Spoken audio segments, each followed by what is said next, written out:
Unspoken Issues. Ladies and gentlemen, welcome to another episode of the Unspoken Issues podcast. It is I, Jesse Starcher, bringing you in here for, we'll just say, your podcast dose of 90s comics associated with the Unspoken decade. And joining me, of course, is one Chris Armstrong. Chris Armstrong, how you doing, buddy? Doing well. Yeah, good Happy to to be here. Glad, man. This is our first member-suggested poll that was put up. We've got the Unspoken Issues podcast Facebook page. Jesse kind of put out a call for suggestions for people to suggest what we might put up as poll options as far as what we're going to cover. And we had quite a few responses. And Evan Bevins, who I believe he was on an episode with me discussing Bad Rock and Company about a year ago. And he's been on your podcast Source Material several times, but he suggested 90s spins on classic teams. So it was Fantastic Force and the Secret Defenders. And I believe Secret Defenders won pretty handily. It wasn't like a blowout, but it got the easy win, I think. Yeah, it was Secret Defenders, 63% of the vote. Fantastic Force gets 37%, if I do my subtraction correctly. Yeah, both of these first issues, just personally, I hadn't read either one of them. I knew they existed. I think I've seen the cover for Secret Defenders a lot.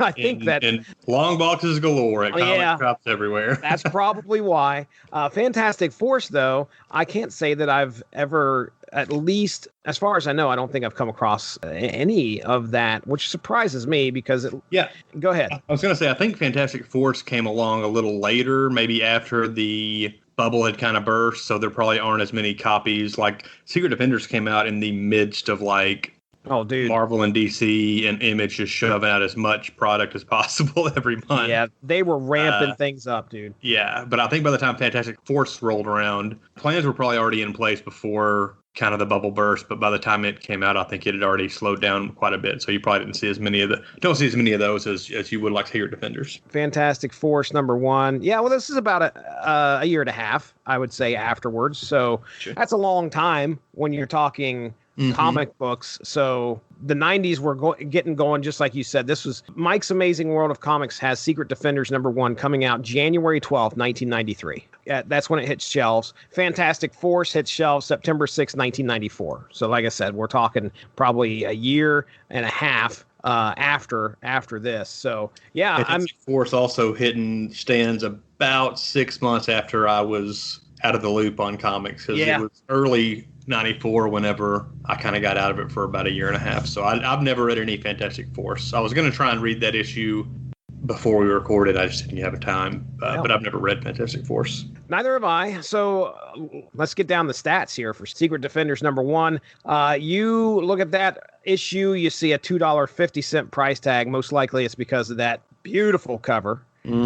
Doctor Strange and everybody coming at you. It's one of those classic. I mean, it's a classic cover for a Marvel comic, in my opinion, where you've got all the characters and you've got Doctor Strange kind of in the background. So you already know, just looking at the cover, that it's most likely Strange that's going to be the driving force behind this team.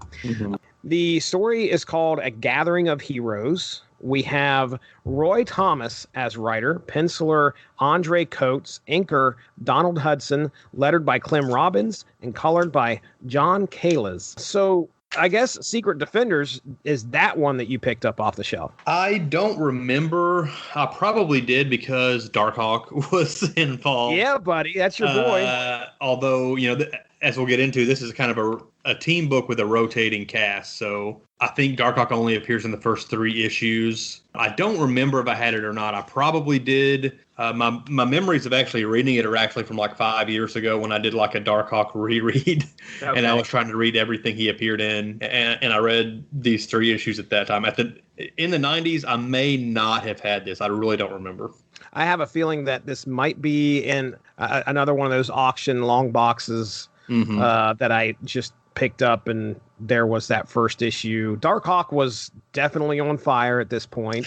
And this issue, the cover, it's got like the red foil. Yeah, I think that's probably the reason it was a 250 issue, because it has a foil cover. partially full cover, and it's very reminiscent of the Darkhawk 25 issue with the red foil of his amulet like bursting out and stuff. Mm-hmm. That's what I was thinking of too, where it kind of looks like there's just this explosion of red. But in this case, it's Doctor Strange's cape, if I remember correctly, or the cloak, excuse me. I don't know if it's the cloak, cape, whatever it is. But anyway, it looks like Doctor Strange is like, you almost look at it and it's like Doctor Strange is this puppet master. That's not what he's doing here, but I can see that with the hands, the way the hands are positioned and stuff.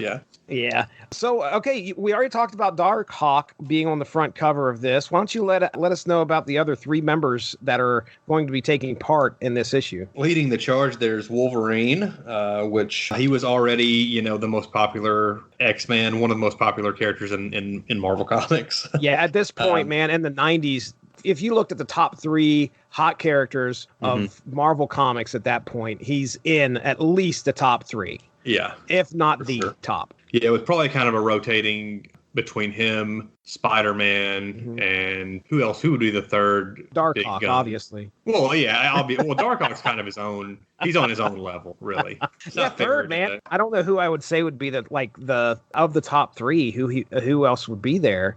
Yeah, I feel like I'm missing somebody obvious. Probably not the Punisher, although he was really popular as well. But yeah.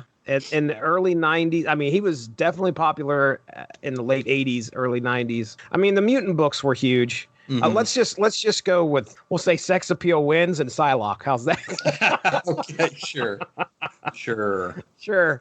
All right. Who's next? My Spider-Woman, which is Julia Carpenter. So she's got kind of the black Spider-Man costume inspired look with long white boots and gloves and like an open cap with her long hair flowing. But when I think Spider-Woman, that's the one that immediately comes to mind now. Jessica Drew has been Marvel's Spider-Woman for over a decade now. And but at this time, Julia Carpenter was Spider-Woman. She was part of the Avengers West Coast. I honestly never really read a whole lot of stuff with this character because I didn't read Avengers West Coast unless Darkhawk was guest starring. And I've never really been that clear on her power. She has psi webs where I guess she could uses her maybe psychic powers to create webs and stuff. I'm not too clear on her power set and stuff. I'll clue you in here real quick. She does have superhuman strength, speed, stamina, agility, reflexes, durability, accelerated healing all factor. The standard superhuman stuff. That's right.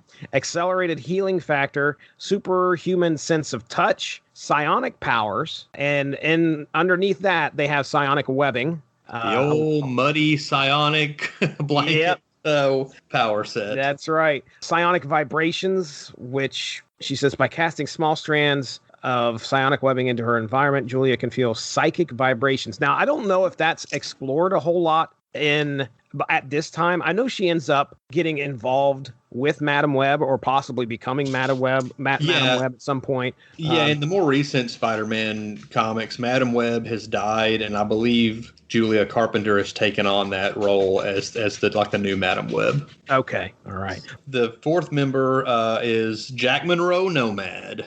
So he's got the classic 90s, trench coat, duster, whatever you want to call it. The long hair, the shades, and a shotgun, kind of a Johnny Blaze look almost, who was also getting popular around this time. But yeah, I don't know how much you know about Nomad. Not much at all. I really liked the Nomad solo book, at least for the early issues that I had when I was younger. But he was a former Bucky. I believe he was I'm trying to think of exactly how it worked out because there was the original Captain America books. And then they brought Captain America back he was fighting in the Nazis and stuff in World War II. And then in the 50s or 60s, they brought Captain America back as like a Cold War patriotic hero. And then later those issues were retconned to be a different Captain America and a different Bucky so that they could bring back the original Steve Rogers in Avengers.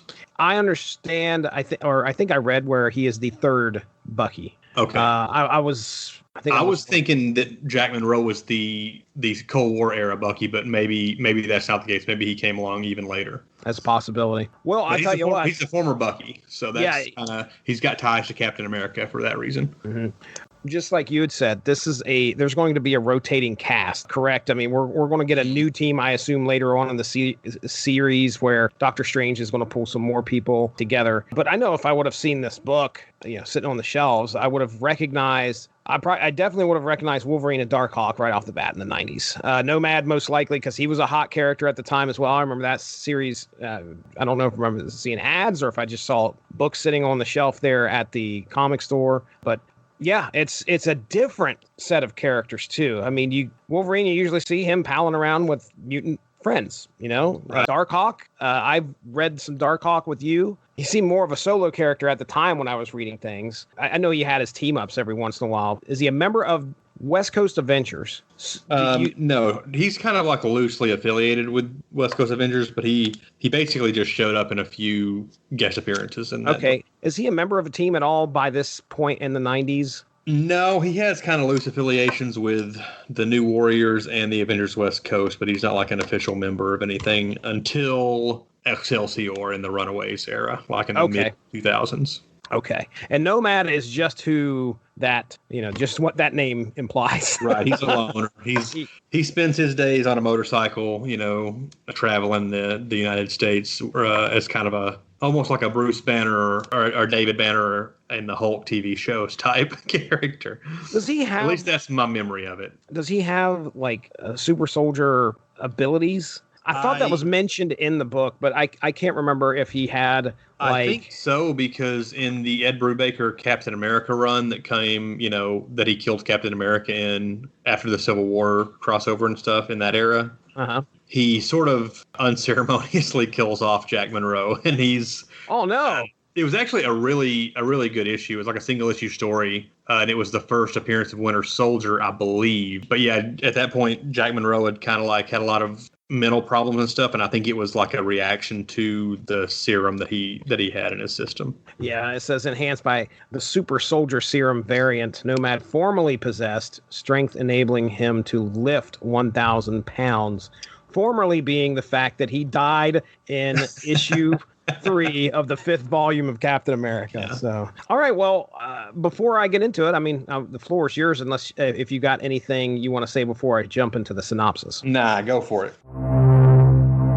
That synopsis is right around the corner, but first let me tell you about Amazon Music. You'll probably have a hard time finding Nomad's 1993 lullaby classic, Bucky's Bedtime Favorites, but you will be able to find the Grammy-winning artist and producer Nomad's 2018 album, Grown Tings, featuring the title track Gone and Perfect Timing. If you head to getamazonmusic.com/W2M network, you can get a free 30-day trial where you can check out over 70 million songs. That's getamazonmusic.com/W2M network for that free 30-day trial. All right. We open the issue with Doctor Strange running through some very specific tarot cards that apparently are informing him of an imminent multiversal threat. To prepare, Strange arranges for an eclectic band of superheroes to converge in Phoenix, Arizona to stop a bank robbery. The first on the scene is the world's worst babysitter. Now, I put that... Jack Monroe, who has a child strapped to his back as he fights crime, which is interesting. But Jack Monroe, or as we know him, the gun-wielding Nomad, taken by surprise when one of the robbers ends up being a woman, not a girl, a woman. The thieves pile into a car and take off, but not getting far, their car runs into a giant spider web spun by the one and only Spider-Woman. Seeing her on the side of a building, the robbers spray bullets her way, but luckily Darkhawk and his bulletproof armor intervenes between the gunfire in order to save her from getting shot. Attempting to flee on foot, one of the robbers runs square into the chest of Wolverine and is soon knocked out. Rounding up the criminals, the police take them to jail, leaving the heroes to introduce themselves to each other. Just then, the astral body of Doctor Strange appears, informing them he has brought them all here as the upcoming threat is tied to the bank robbery somehow, and he would like them to work together to investigate and prevent this disaster if at all possible. Heading to the jail to talk to the bank robbers, things begin to get weird when a prisoner who had been caught from a robbery prior was brought in as a young man, but all of a sudden, there was an older man in his cell. However, as the heroes approach him, he has a heart attack on the spot and dies. Upset, the female bank robber tells Spider-Woman an address, sending the team to look into their first lead. Arriving at the address they were provided, Wolverine and Spider-Woman discover documents regarding a place called the Second Chance Institute, but then are attacked by a couple of villains. The bright light-emitting Tokamak, not Tomahawk, Tokamak, Tokamak, and powerhouse mountain of a man named Decimator. As the four begin to tangle, Wolverine realizes they stand a better chance outside the confines of the building and are soon able to outsmart the evil pair. Wolverine plans to interrogate Tokamak, but before that can happen, a lady appears exclaiming that Wolverine and Spider-Woman will do no such thing, and that they are going to find out why Dreadlocks, that's with an X, ladies and gentlemen, Dreadlocks, you're going to find out why Dreadlocks is her name. And that's the end of the issue. Coming up, issue 2, just a teaser, by the way, Macabre. So, yeah, they haven't even met Macabre yet. Macabre yet. So, yeah. I've heard it pronounced both ways. Yeah, okay, good. Then I'm Appalachian as ever. So, there we go. That's our issue, man. I mean, what do you think? Here we go. We got the Secret Defenders right here in issue 1. What's your thoughts, man? I'm not one to normally bag on something just for the fun of it. It's funny because I can tell when things are going to maybe get ugly just by judging the pause that you have. This is not like a terrible comic, but I'm not like a big fan of it. It's right in my wheelhouse. It's got Darkhawk and Nomad in it. So yeah, I really like the core premise of the book. Like the idea that basically Doctor Strange he's kind of weakened. Like there's some references in the early pages about how he's not as powerful as he once was, and like there's a cool reference to the Midnight Sun stuff with Lilith, which I'm a huge fan of. Obviously, I think we've talked about it a little bit before. He needs help to fight some of these battles that he can't do on his own. So like the Defenders' legacy is Doctor Strange. Like the original Defenders, it was like not even Doctor Strange. I think it was Hulk, Silver Surfer, Namor. Yep. And then Doctor Strange came in later, I believe. There's actually a long letter from writer Roy Thomas in the back of the issue. I don't know if you saw that, but he kind of goes on a little bit about the formation of the original team. And this is like the newer version of the Defenders. And it's basically just going to be Doc Strange, assembling, these random characters each adventure. So like, I think they're usually in 2 or 3 issue arcs, although I don't remember because I haven't read all the issues past this early run, but that idea is cool. Of like every few months you're gonna have a new group of kind of random characters kind of get thrown together. You get to see these characters you may not normally expect to see together. You kind of see them play off each other and stuff. So the premise is good. I just didn't think this first issue was all that great. You have these new characters, Tokamak, Decimator, and Dreadlocks, who I'm pretty sure only appeared in these 3 issues for this story arc. Yeah, dude. This era, like we talked about how they were throwing out all these different books every month. They were also throwing out all these different new characters every month, just hoping somebody would stick, like a Deadpool or something. So these 3 characters are lame, and they just don't do much for me. So yeah, they're unfortunately they're fodder. Sure. It's just like you said. They were hoping that, I'm sure the speculator market drove a lot of the motivation. That's the word I'm looking for. It probably drove a lot of the motivation to create something new in order to have sales. Obviously, at this point in the 90s, you're all about getting that number 1 issue. And if that number 1 issue has 3 first appearances, and you can tout that as like, hey, this has got 3 first appearances of characters. I mean, Dreadlocks is going to come back at some point. Hey, in 25 years, when they finally get around to Dreadlocks and Decimator in the MCU, this book might be a hot one again. That's right. I mean, I think that just looking at, just to kind of go and confirm for you here, I am on MarvelFandom.com, and Willie Tam, who is Tokamak. Yeah, first appearance, Secret Defenders number 1. No, not a whole lot there in regards to a biography. There are 3 appearances of Willie Tam, which is Secret Defenders Volume 1, 2, and 3. Decimator has How many appearances? 4 appearances. It's the 3 issues of Secret Defenders, and there's a Wolverine encyclopedia that he's apparently in. And Estelle Hawkins, who is Dreadlocks. Dreadlocks has her first appearance in Secret Defenders 1, and her final appearance is listed as Secret Defenders 3. So 1, 2, and 3, and the Wolverine encyclopedia.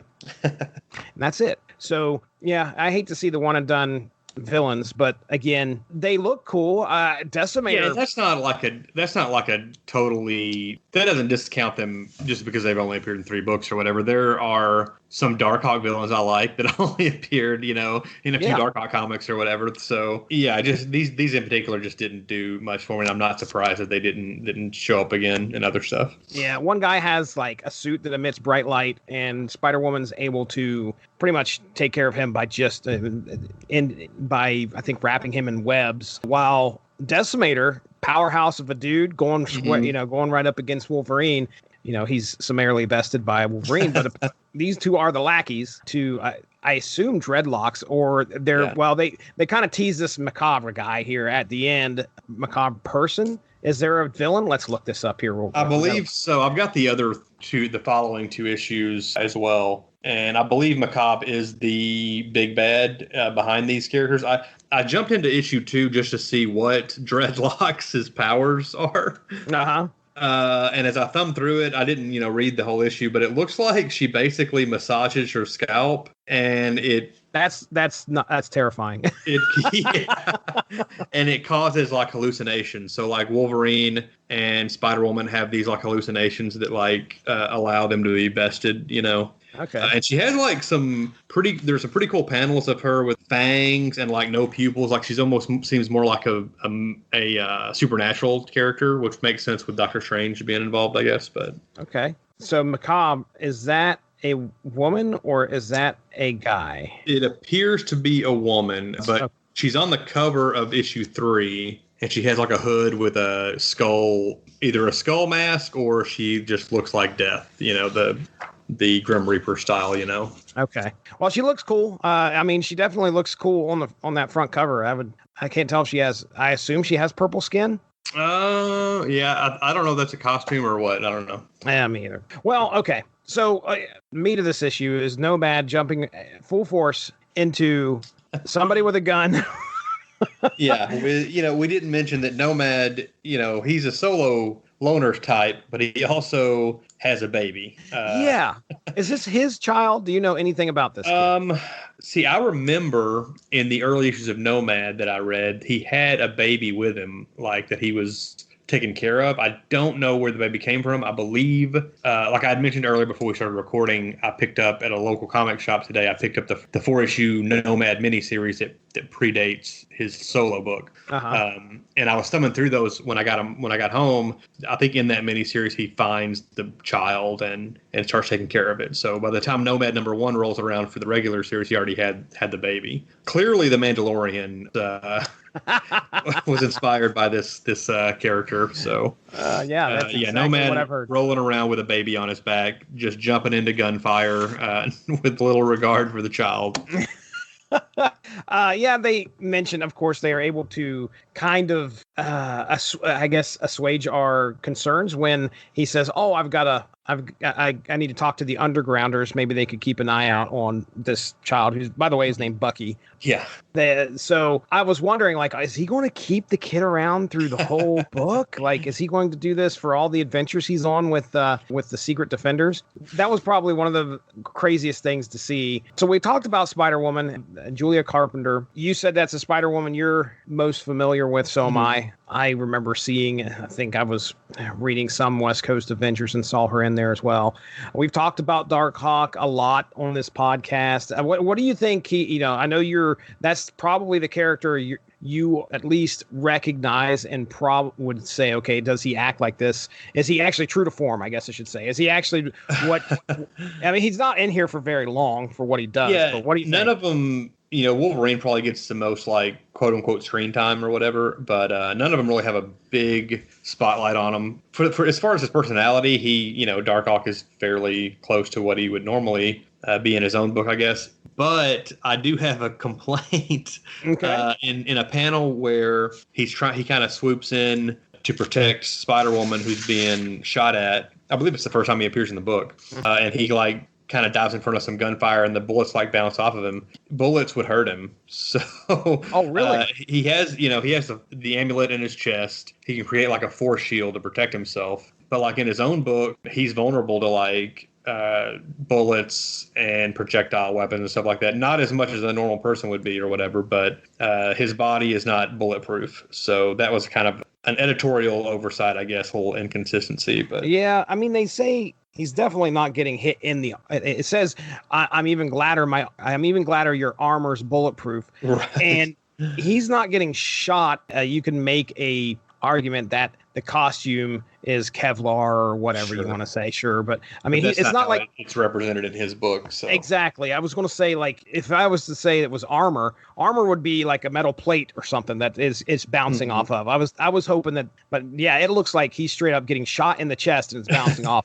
So okay, then. I mean, Doctor Strange doesn't play he's definitely not involved in the action that we get.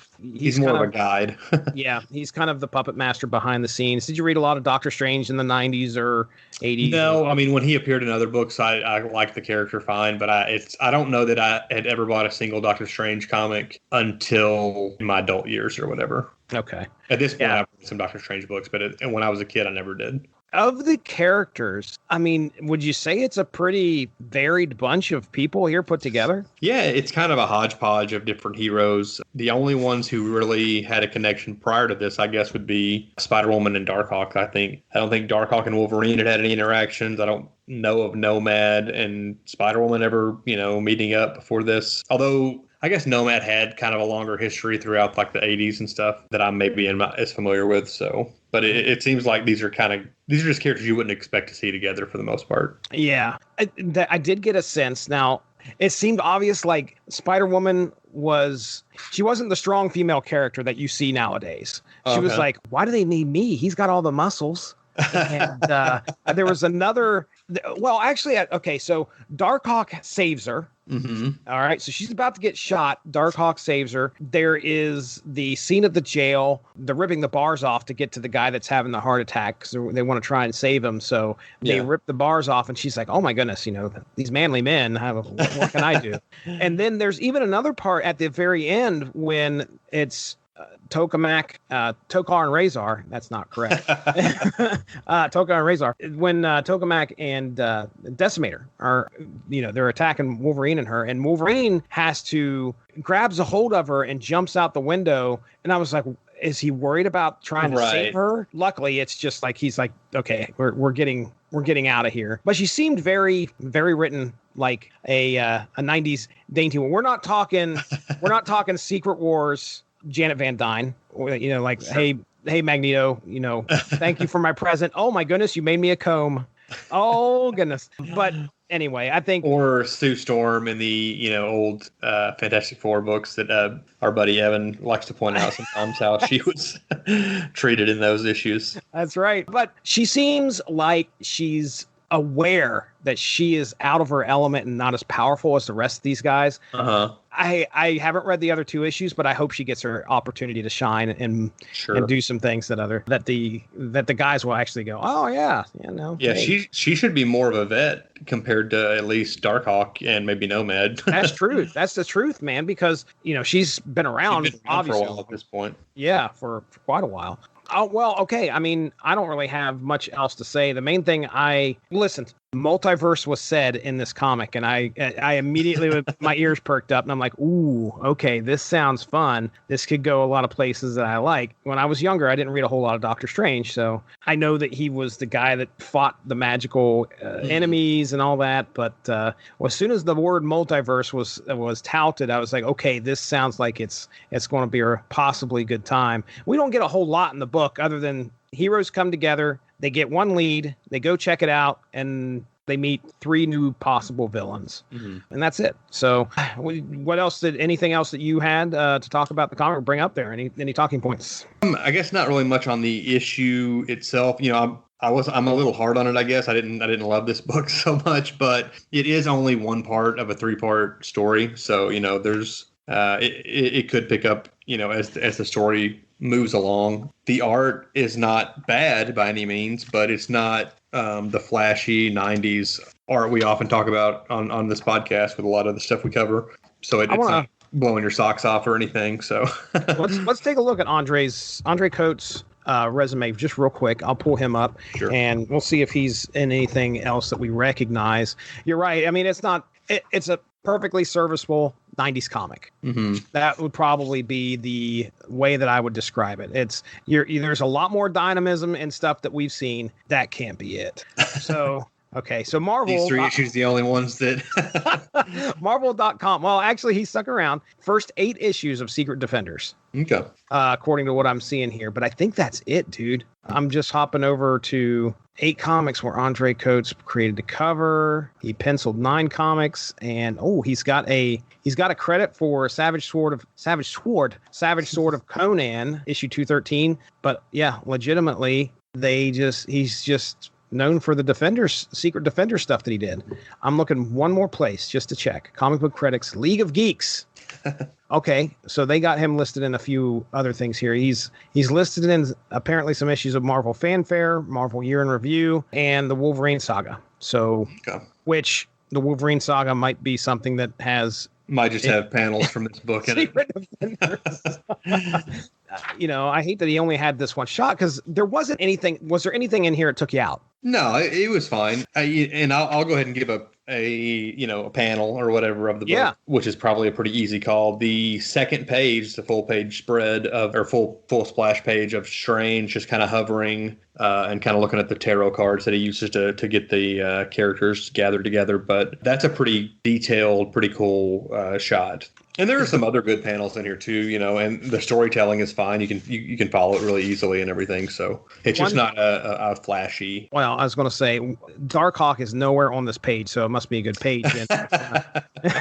If it's going to take it away from Darkhawk somehow. I mean, the panel that I paid the most attention to, we'll do it this way, because there wasn't really anything that really knocked my socks off when it comes to, look at Wolverine jumping at that guy, or there's Spider-Woman, able to save the day, and look at that. Yeah. No, it's going to be Nomad jumping through the air at the female bank robber. And the only reason that's the panel is because I spent probably 30 seconds trying to figure out where's the baby. Yeah. Where is the baby? Did he set the baby down? And the answer to that question is no.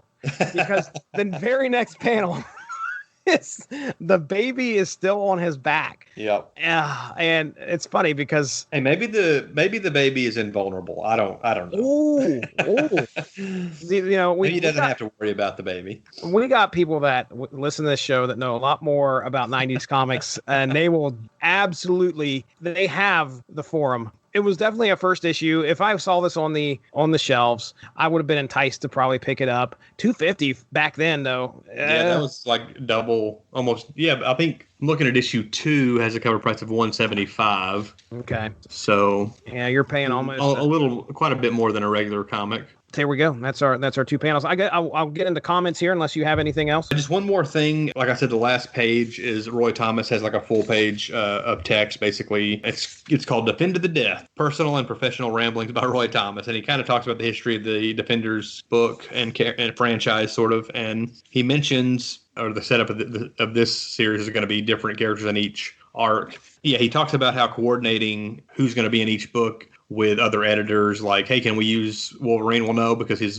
adamantium got pulled out last month. We can't use him. So those kind of things. He doesn't mention that specifically. I'm just giving that as an example of, like, you can't just, he wasn't going to be able to just pull whoever he wants. Yeah, it's in issues 1 through 4, the team was supposed to be Sabretooth, Punisher, Sleepwalker, and Spider-Woman. But he was only able to get Spider-Woman out of those 4, and he had to replace all the others with, Darkhawk, Nomad, and Wolverine. And later on, I know that Sleepwalker shows up in another future storyline. I'm sure Punisher and Sabretooth eventually made it into the book as well. But that was kind of interesting that, it's an editorial challenge to try and coordinate with all the other franchises that were going at that time to who they could use and when. Yeah, it's a non-team book where it's basically members that are kind of out doing their own thing. Usually, it seems like, but I can remember, I've said it before on this podcast. One of my favorite titles that I've read from Marvel is called Exiles, and it's similar,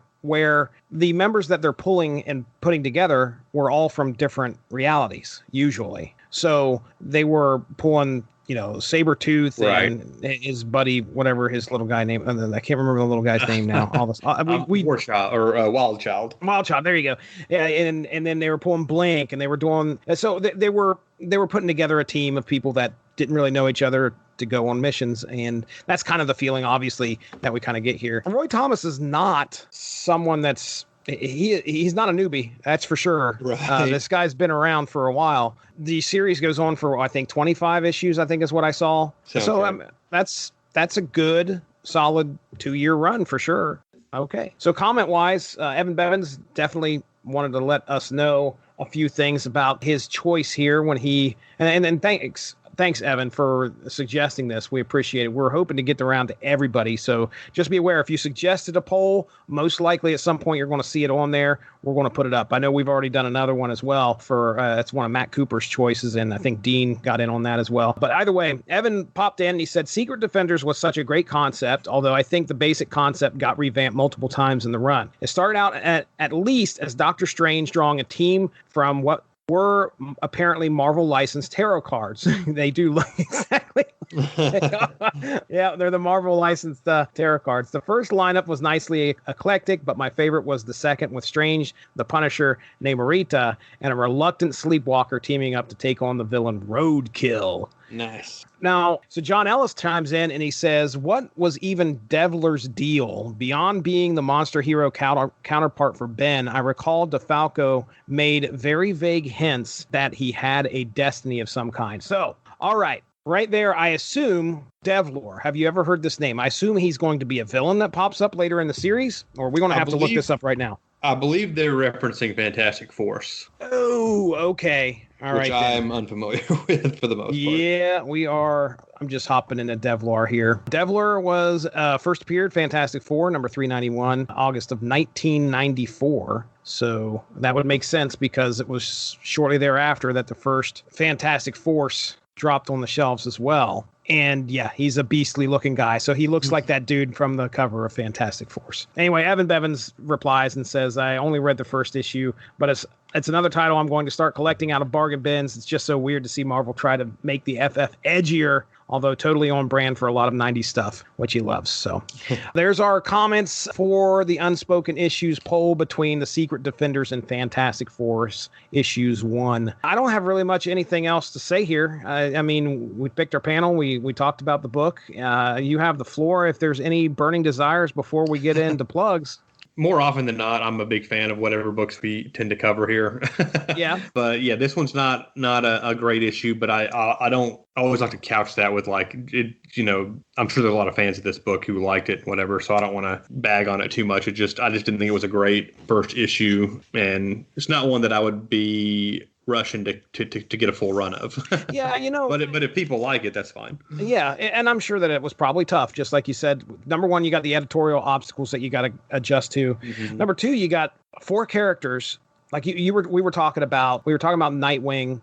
We were also talking about Robin, Tim Drake Robin, last time we spoke. And you were mentioning Chuck Dixon was the one that handled most of was it the Nightwing stuff that he did, or tell me again? He did the Robin book in the early 90s, and then he did the Nightwing book in the mid to late 90s. Yeah. So if you took Chuck Dixon and you said, okay, now you've got to write 4 characters that you don't know much about, that you've never wrote before. Mm-hmm. Now, I know Roy Thomas has got a litany of things under his belt. But I don't know. I seriously doubt that Roy Thomas was messing around with Darkhawk a whole lot. Is that right? Did you see his name? Did you see his name? Yeah. So I'm sure it's kind of tough for somebody to say, okay, now you have these 4 characters to play with. Okay, I can do that in an issue or 2. And that's probably, honestly, why you would keep it at 3 arcs. Because any more than that, 3 arcs, 3 issue arcs, I should say. Any more than that, you run the risk of potentially, creating some type of out of continuity crap that you didn't know you were doing, or, I'm not being true to the character. This is just a one and done, boom, here we go. So that might be one of the things that supports your argument for, well, it wasn't it didn't get me. It was because he's got a lot of things that he's got to try to take into account, please a lot of fans. I mean, there's Darkhawk fans he's got to please. He's got to please Wolverine fans. He's got to please Nomad fans. So if it was me, I'd be playing it safe. And I'd be worried about making one person shine more than the other and try to make it a team book to watch these people get along together. But either way, I mean, it was an issue of 90s comics. It definitely took me back. Reading some Darkhawk, and it's probably one of the few issues that you can find all these people in one issue, So, all right, man. Well, let's go ahead. We'll get into plugs, sir. What do you got? What have you been doing? You got anything you want to plug? Yeah, you can find me on Twitter and Instagram at BrodyMan34. Right. Very good. Well, look, we have all sorts of great upcoming content here on the Unspoken Issues podcast. Go check out the Unspoken Issues Facebook page. That's where we post our polls. We are affiliated with the Unspoken Decade. However, that Facebook page doesn't allow you to set polls, so we set up our own little Facebook page to do that on, and we want anybody who enjoys this podcast to come over there, join the group, and vote. Other than that, make sure to check out the Unspoken Decade for all your 90s comic book needs. Slogan Never has the gimmick ever been covered so well. That is beautiful. That's a beautiful thing. Did someone say Unspoken Decade? The place where you need to go to check out some great articles about comics in the 90s? This would be a good time to plug a sponsor of the W2M network, and that is Grammarly. For you, the listeners of Unspoken Issues, Grammarly is offering a free download of the Grammarly software. Grammarly's AI-powered products help people communicate more effectively. Grammarly helps you write mistake-free on Gmail, Facebook, Twitter, LinkedIn, and nearly anywhere else you write on the web. Grammarly corrects hundreds of grammar, punctuation, and spelling mistakes while also catching contextual errors, improving your vocabulary, and suggesting style improvements. To download Grammarly today, go to getgrammarly.com/W2M network. Again, that's getgrammarly.com/W2M network to download Grammarly for free. So yeah, check that out. And then, of course, shout out to the W2M network for hosting the podcast, and of course, the Radulich Broadcasting Network as well. So with that being said, for Chris Armstrong, I'm Jesse Starcher. We'll be talking to you next time. Have a good one. Bye-bye.